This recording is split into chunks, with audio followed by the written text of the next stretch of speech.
சட்டக்கேடை நேயர்கள் அனைவருக்கும் வணக்கம். நம்ம பார்க்கக்கூடிய தலைப்பு பார்த்தீங்கன்னா இபி பெட்டிஷன் நிறைவேற்று மனு பத்தி பார்க்க போறோம். ஒரு அசல் வழக்க முக்கிய அங்கம் வகிப்பது இந்த இபி பெட்டிஷன் நிறைவேற்று மனு தான். என்ன காரணம் எப்படின்னு பாத்தீங்கன்னா, ஒரு வாதி வந்து ஒரு வீடு சம்பந்தப்பட்ட வழக்கு தாக்கல் செய்யறாரு. அந்த வீடு என்னுடையன்னு சொல்லி அந்த வழக்கு தாக்கல் செஞ்சவொடனே கோர்ட்ல நீதிமன்றத்துல இருந்து எதிர்வாதிக்கு நோட்டீஸ் போகும். அந்த நோட்டீஸ் போகையில அந்த நோட்டீஸை வந்து எதிர்வாதி வாங்க மறுத்துட்டாரு அப்படின்னா அவர் இல்லாமையே வழக்கு வந்து தொடர்ந்து நடத்தப்பட்டு தீர்ப்பு பகரப்படும். தீர்ப்பு பகரப்பட்டவுடனே தீர்ப்பாணையும் அறிவிச்சிருவாங்க. தீர்ப்பாணை அறிவிச்சவுடனே அந்த தீர்ப்பாணை நிறைவேற்றுவதற்காண்டி நிறைவேற்றுகை மனு வந்து தாக்கல் செய்வாங்க. அந்த நிறைவேற்றுகை மனு தாக்கல் செஞ்சோடனே அதுல இருந்து நோட்டீஸ் போகும்.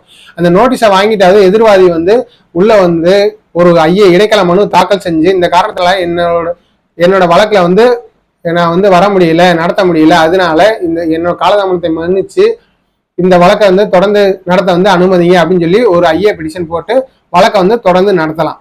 நன்றி, வணக்கம்.